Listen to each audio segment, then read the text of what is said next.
Hello, and welcome everybody to the latest edition of DooM WAD Travelogue. I'm Nick, and this is a show where we say just because it might not be the greatest idea to go out right now, doesn't mean we can't still explore new and interesting spaces. We're just going to do it in the form of community-built DooM WADs and level packs.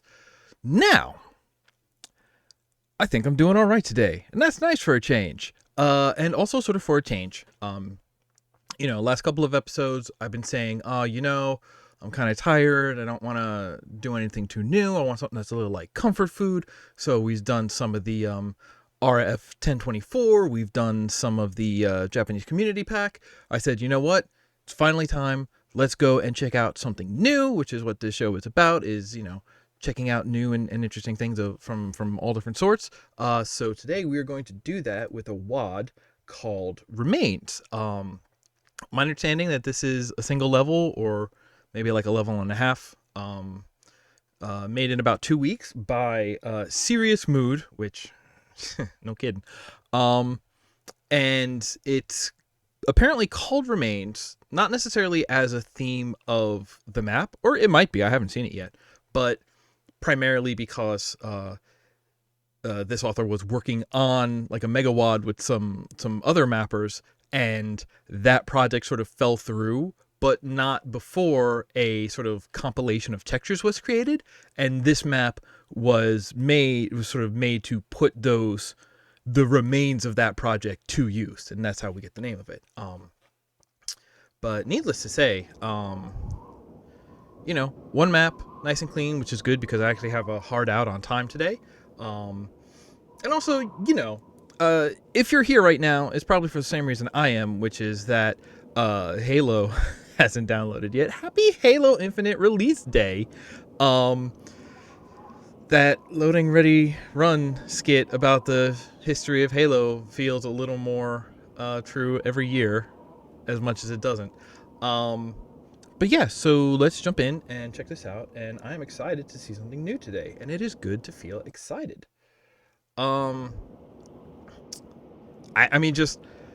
This is already a strong sign for me. This is our not even our title screen, our like attract mode, and like a sort of modern tech castle on a rainy, completely overcast day with like some outdoor overhang roof lighting. Just like, this calls to me. This screen is basically designed to attract me. I think that's a lot of the reason why I pick this one out of my to check out list, is because I looked at it and I said, oh no, this seems like one for me. And it was one I was actually excited about for knowing nothing about it. And that's really rare. Usually I have to know something about a thing to get excited about it. For example, the upcoming Sonic the Hedgehog, the movie 2. I know Tails is going to be in it. I know Idris Elba is going to be Knuckles in it. That's enough for me to be excited. Well, honestly, what I know about it is that I pretty much enjoyed the first movie, so there was like tentative excitement there anyway. All right. For those of you for whom this is your first episode, welcome. Second, if you like this one, all the archives are up on YouTube in one big playlist. It's a great way to sort of a great background noise to have on. And three, just to let you know ahead of time, this is a show about exploration, not about challenge. So we always play on the easiest skill level. And if we still run into something that seems broken or we're just bashing our head against it, no qualms about turning on some cheat codes to push through to see more of the level. With that in mind, let's go.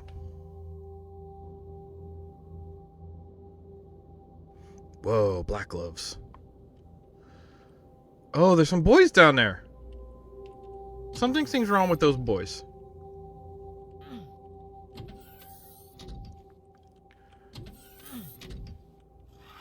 What?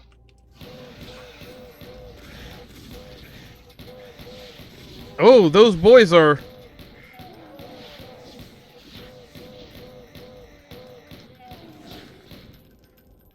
Okay, first of all, the additional animation on the pistol is surprisingly effective. Just that little kick up on the recoil. How are we feeling after that? We're doing okay. So that's a nice intro, safe start. kind of one guy to start the encounter that you don't notice right away.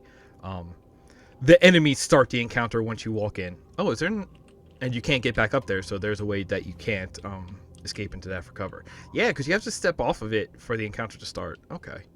Are these doors? Those read a little weird as doors.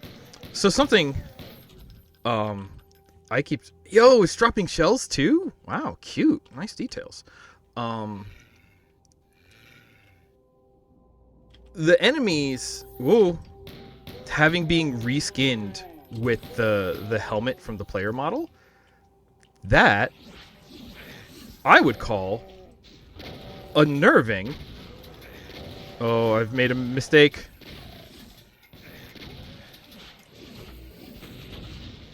Oh, jeez. That's kind of unnerving. So, like, because there's like a thing in video games, right? I mean, not just a thing in video games. Really, I'm gonna open a new door.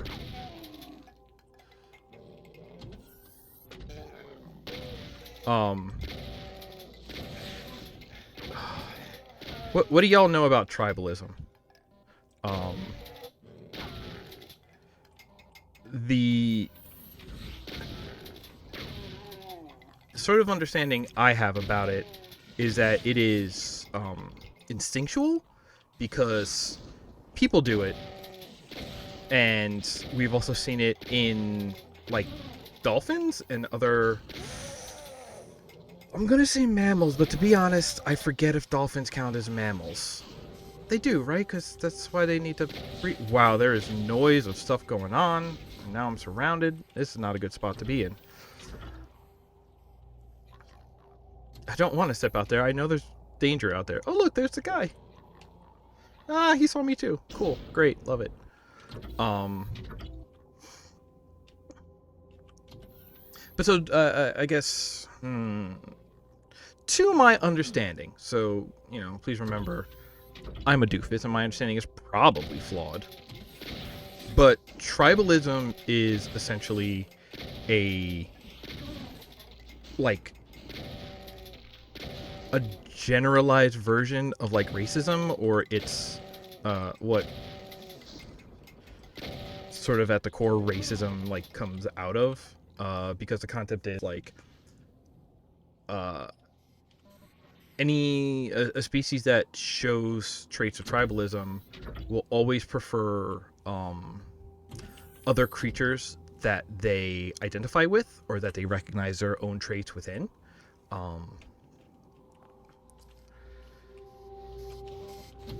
And, like, to be clear, my stance is, like, that's not that that's bullshit, but that is, you know, if we do more learning, and this is like a true, like, sort of instinctual thing, it is an instinct that as, like, civilized creatures, we need to fight at every possible occasion, because that's kind of some bullshit. But, like, the concept being, like, oh, okay, so if I see something that, you know, looks or feels a lot like me, like, I think there's been some concept that this actually is also about, like, recognizing family lineage, that, you know, sort of like it's sort of one of the theories is that it comes from making sure that your genes are the one that sort of progress in the species, and not just any of them. I think, you know, enough, you know, there's been enough cultural significance that, or not significance, cultural signs that, like, you know, communal families, and just like, not related by blood, but who cares, that, like, that is one that is a little weaker, or maybe that is a sign that we are not slaves to that instinct. If it is an instinct, that's a good sign, again, to be clear. But yeah, the idea just being like, okay, the more something is like me, the more I like it, the more I trust it, the more I help it. Oh, blue key. Okay, man, I hadn't even looked at that door yet. That's because I am very focused on being very careful with my words considering this subject. Ooh. Yeah, minor changes to like weapons, but they feel good. Hey, remind me of another WAD that we played that was just a little different. Can't think of what it was at the moment though. I want to be out of your sight line. Oh, there's two of you. That's a bad sign. That's bad for me. How are we feeling though? Oh, kind of bad. Where was... There's a room with some big packs in it though. It was this one? Okay. I really like the feeling of this facility. Like it's very simple. We have some hub rooms. It's kind of like grid based over here. But each of the rooms feels very unique in like look and purpose. And there's this sort of delineation between like, here's a hub room, here's a room that, you know, is maybe like a dead end but has something in it. I'm liking it so far.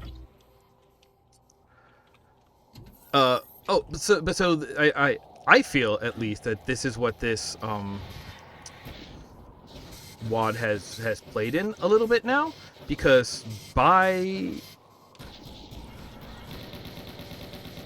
oh, I want to get out of that water. It is hard to dodge in that water. Because the idea being like, and this is like, all right, we're gonna have water segments. Great. To generalize it to video games, red versus blue, you know,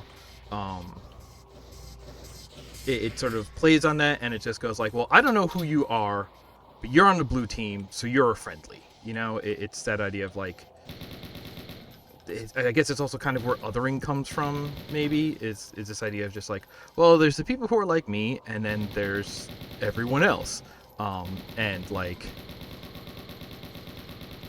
even if this is not this immediate thing of just like, oh, if you're like someone else, we need to destroy you. Like, it doesn't have to be like that.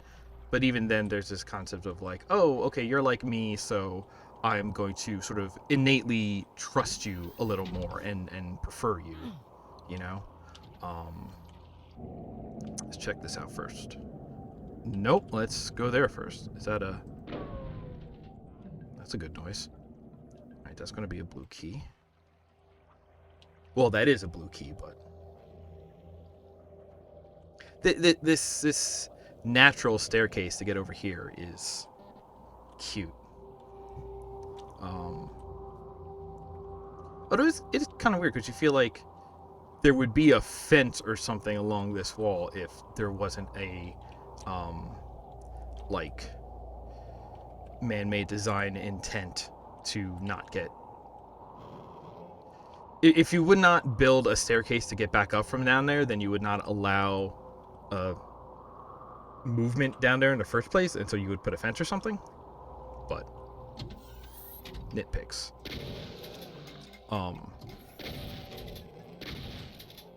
But yeah, there's a... Ooh, okay. Basically, there's a lot of ways that like this shows up. A lot of places where you can sort of find this. It's sort of like a built-in, what do you call it? IFF, if you're familiar with jet fighters. What is it? Identify friend or foe. So just something that says like, oh yes, no, here's a friendly, here's an enemy, or here's something that's, you know. But basically, there's a built-in way to say, ah, yes, this thing here is kind of guaranteed to be a friendly, because it is like me, you know. I think you see that a lot in video games, especially with color coding. So again, teams, red versus blue. Like, you know, I come from the school of like Unreal Tournament, where it was just like, even in Quake 3 back in the days, and it was just like, oh yeah, no, we modding. Put whatever model you want in this game, but put in a red version and a blue version, because then, you know, no matter what you look like, we're going to... Oh, that was like a chain gunner one. Okay. Like, no matter what you look like, people will know that if you're red and they're red, then you will sort of innately know that, like, oh, we're on the same team here. Those, I guess those were explosive because they're gone now. Okay, so I'm gonna hit this, and there you go. Good, I know where that is. Man, very like brain dead solution, but this is what I mean, where have a switch and show you what the switch changes, and that's from our side. That's identical. I don't remember there being like a camera placed there that this screen would be looking through, but like the elegant way is you put the switch somewhere with a window overlooking the thing, and then you have to find your way back to it. But this is the principle right here. Honestly, like understood it, did it. No, here. Whoa, whoa.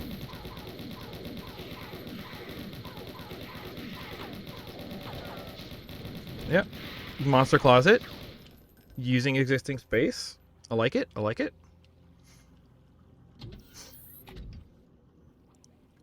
But so, okay, what we've done here, and this is something that I feel, and something I never really thought about before, right? Is like, in vanilla Doom, none of the enemies look like you. You're the only one wearing bright green. The only other, like, green thing is, like, the projectiles that the knights that the knights throw. And so like, to me, that always was part of how Doom is a horror game, first and foremost. Nice. Good secret. Good secret. Subtle. Looks like decoration. But actually something hidden there. Good. Nice. To me, it's a horror game because it's always been about pushing the isolation of it. Like, even though you are supposedly, a UAC operative? Employee, really. Just one of their military employees. Boy, I do not like the implications of that phrase. Holy cow. Military employee? Oh, I hate that.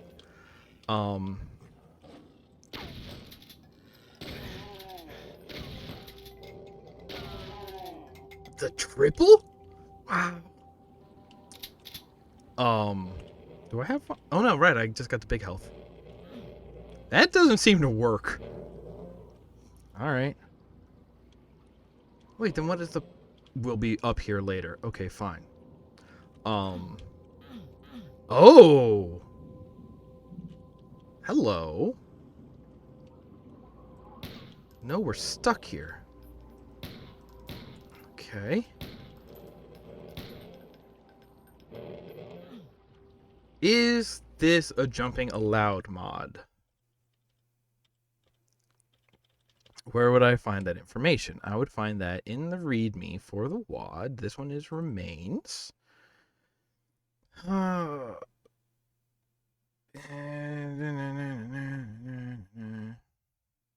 Does not say.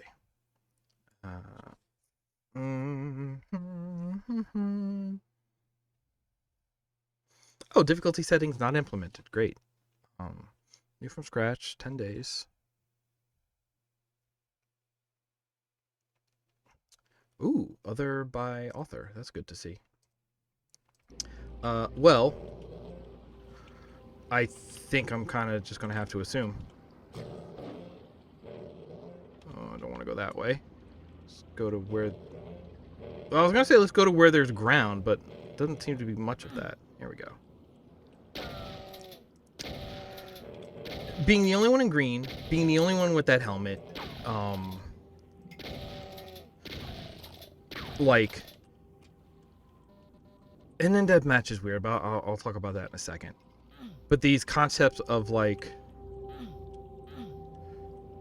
here is something that is unique to the players, right? Ooh, using the light to signify this is the path because it's hard to see under here anyway. Good, good, good, good, good, good. A lot of smart thoughts here.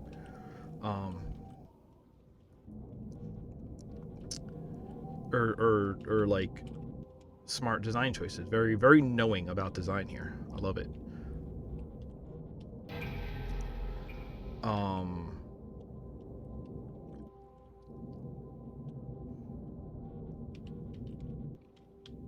UAC military employee, right? So like, you know, all of these other guards and sergeants and whatnot, they are, oh hey, we made it to this side, cool.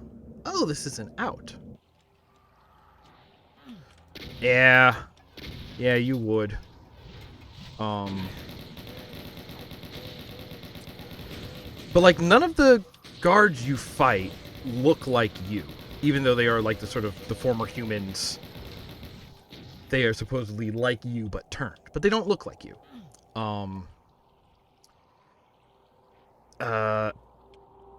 There's something like pretty much every feature of the player model is uniquely coded. It is like player coded, because the only other things that look like you are going to be in cooperative other human players and in deathmatch other human players, right? And deathmatch is a little weird because then human players are against each other. But in co-op, you know, other human players are your only friendlies.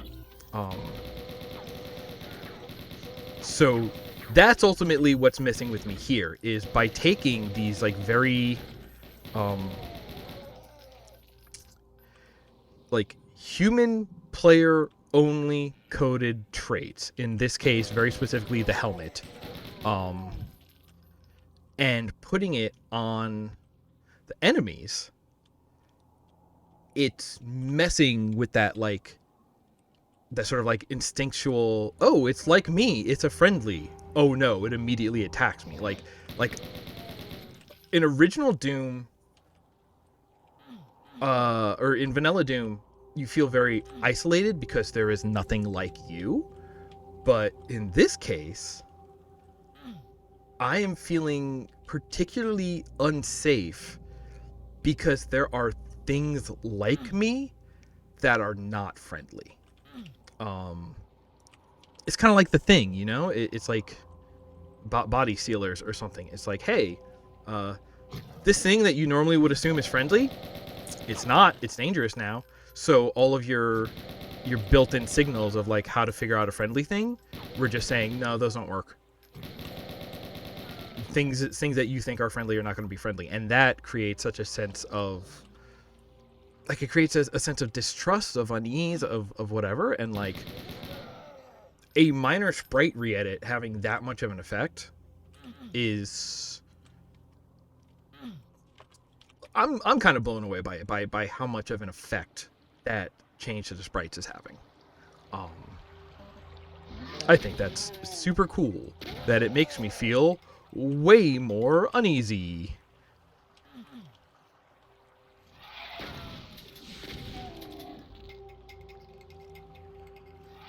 I mean, functionally, no, it's just like, you know, former human sergeants and chain gunners, like these are known quantities. But this idea of like, oh, they're different, and they look like somebody, they look like you, so usually things that look like you are friendly. You know, I don't know if this much whoops. Okay. Flooding puzzles.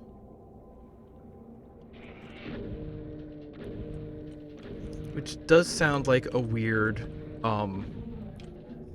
children-friendly swear word.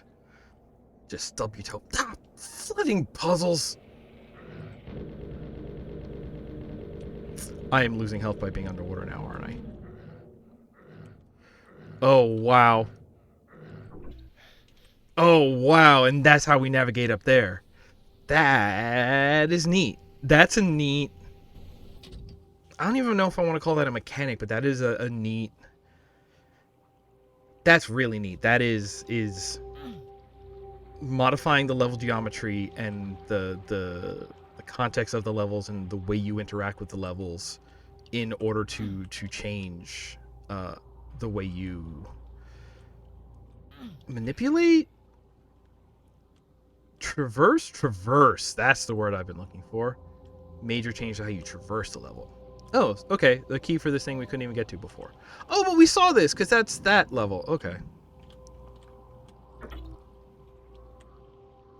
Don't know what that did. I'm sure we'll find out. I like there's a lot of open air segments of this base, and raining, and good raining. I love this raining. Again, a lot of like detail to the fading of the lights on the ground. It's separate from the ceiling. Oh, that's open now. Oh. But yeah, that is a long walk around for, hey, these guys look like me. And enemies that look like me are more unsettling than enemies that look nothing like me. It is a long walkabout to make that point. But, I don't know. I always feel like having an understanding behind why things are or feel a certain way is useful. Is like, whoa, you see that flash? I bet that was rain moving really close. I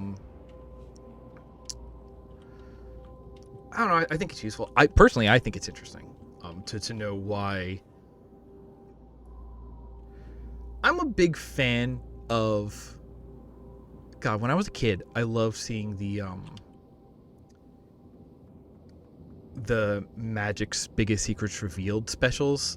Oh, hey, this is the start screen. Okay, so the attract mode is actually looking at the exit.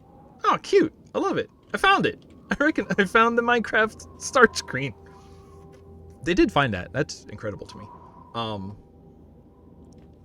But this idea of just like, hey, the magic is cool, and you go, wow, how did you do that? But to me, like, the demystifying and the explanation behind it has always been super interesting. And I know a lot of people are like, oh, I would rather have the mystery. I think it's more interesting. You know, I prefer the mystery and the magic of it and the sense of wonder. But I'm just like, yo, you made something that looks impossible look like it's happening, or you made something impossible look like it's happening. How did you do that? And, you know, how did you get there? And how did you figure that? And what tools? And, like, to me, that has always been the way more interesting part. So I love I love learning the, you know, maybe it takes away the magic, but I feel like it adds a sense of, maybe not elegance, but like,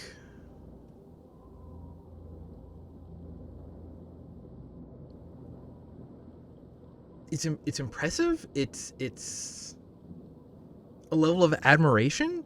It's just because, like, this is my problem with a lot of like stories with magic in them, because like magic is bullshit. Once magic is real, you can kind of do anything. Props to like alchemy based magic systems, because then it's usually like, okay, well, you know, you can make magic happen, but it has rules and it works on systems, and like it can't do anything. It has limitations, or like it is limited by components available, or there's like a system to it where you can figure it out, and there's like still mechanisms to the magic to make the impossible things happen.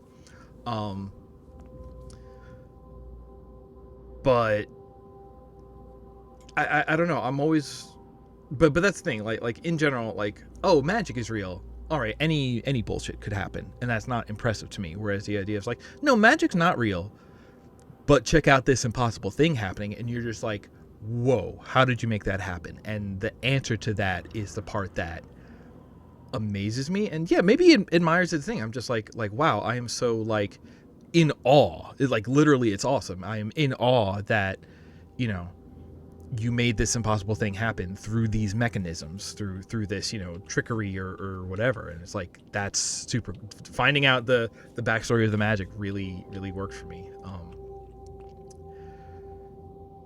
Hey, I like this map a lot. I think it's got a good tone. I think it's solid. It is a little shorter than I was expecting it to be, but at the same time, it had that water segment, which is cool. it has some good set pieces. I think this is another example of one that's not overstaying its welcome. Like, I would have not gone more than like another 50% of this level. Oh wow, that vent that we swam through was actually portaled. Okay, that's interesting. Yeah, get in, say your piece, get out, and what we have here is a really good, like, the tone is very strong. The custom textures, you know, they got used. That's good. Oh god, is that the start over there? I think that's the start room over there too. Yeah, that's where we started, down the elevator, and then there's the glass. Wow, okay.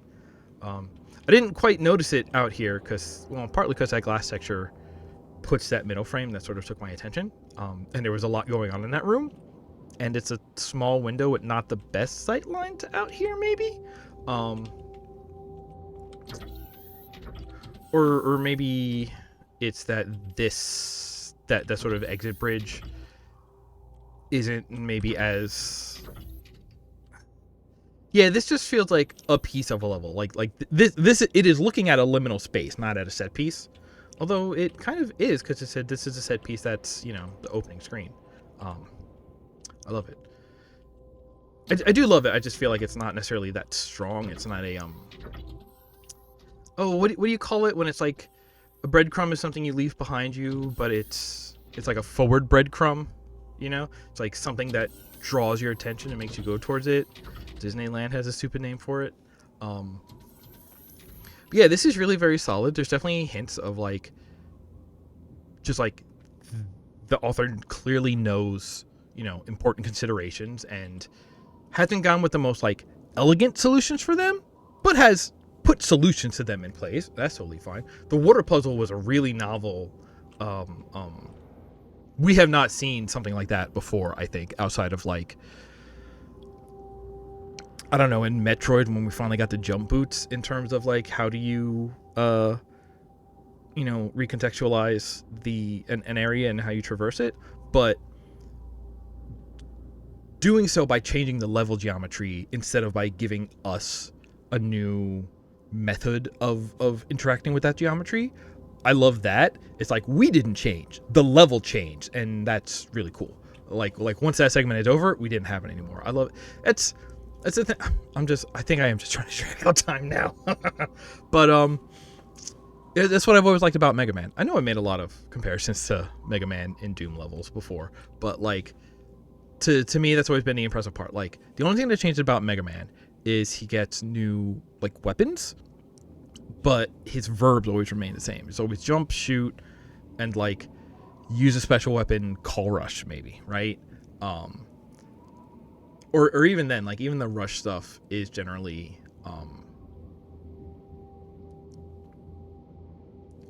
consumable, so you can't necessarily depend on that as a universal verb. That is a sort of conditional verb, temporary verb, conditional. Like his, like, Mega Man's universal verbs are jump and shoot, eventually like slide and charge, and that's it. And you have how many Mega Man and X games that have been made with those same like universal verbs? And the way that you keep doing that is you keep changing what you interact with, because you can leave Mega Man the same and change everything else, and that's how you make it novel. And I've always loved that approach to game design. Keep the player the same, and change everything around them and give them novel things to use those same tools on, because then you get familiar with yourself. You don't feel like you're missing out on anything, but there's always something interesting in front of you, you know? The way you change can be an interesting thing, but like, it's not even necessary to make something interesting and engaging. All right, let's get out of here. Apparently there's something map 2. I'm expecting it to be credits, but let's see. Dang, did it. The end.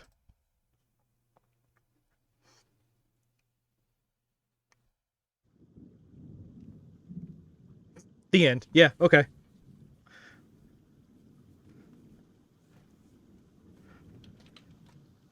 Hey, I can move a little bit. Just got these letters up here. I love this, by the way. I love little dioramas and set pieces. You know, occasionally just like here's a like what this is this is like a this is a title screen, but we've made it interactable. We still have our sort of player agency in this. Limited. I don't have weapons or anything anymore, but oh wow, look at that skybox. I don't even know. I don't know if that's baked into the skybox or not, but that's a big tree. Those are big trees. Okay. But Golden Souls 1 did something like this. The what was it called? Blood Rust, Rusted Red Steel, Red Cacodemon. That one. That one had something like this at the end. Thank you for playing. The Age. There was like the Time Rift one too, maybe. I love just like here, like we're done. We're making it clear we're done, but also you just get this like little diorama to play around with. I don't know. The idea of making menus into spaces, I am absolutely in love with, and this is less than a menu. This is a text wall, but it is a space, and I love that. I don't know why I love that so much, but I absolutely do. Okay, let's. Where's my buttons? Hello. Oh no, we can bring this back. Hey folks. That was cute. That was shorter than I was expecting, but really solid. Really enjoyed that, and I am going to look up other maps by this author because this is good size. There are smart design choices here, like are very knowing, even if they weren't the most elegant. Like after seeing this, I trust this author. And if this was kind of like I'm finishing up a sketchbook scrap into something, then something that sort of set out with higher ambitions, I am excited to see. So I will look up some of that in the future. But again, that's for the future. And that's going to do it for today. Thank you for joining me. And as I like to say at the end, hey, get your vaccine. Do it. It protects you. It protects others. It is a matter of, it is a civic duty. It is a moral duty. It is protecting. It is smart. Get your vaccine. If you've already gotten your vaccine, see if you're up for a booster, because we haven't been able to kick this virus yet. It is very there's a lot of reasons into why it's not done yet, but it's a tough one. So make sure you are protected. Get your booster. If you can't get your vaccine yet, stay home as much as possible. Self-isolation, non-contact. If you don't go where people are spreading it, then it won't get spread to you. If you do have to go out, wear a mask. Your mask protects other people, and their mask protects you. Your mask is not to protect yourself. Wash your hands, because that's just good hygiene. That is the basis of the concept of sterile hygiene. Lift the voices of the oppressed.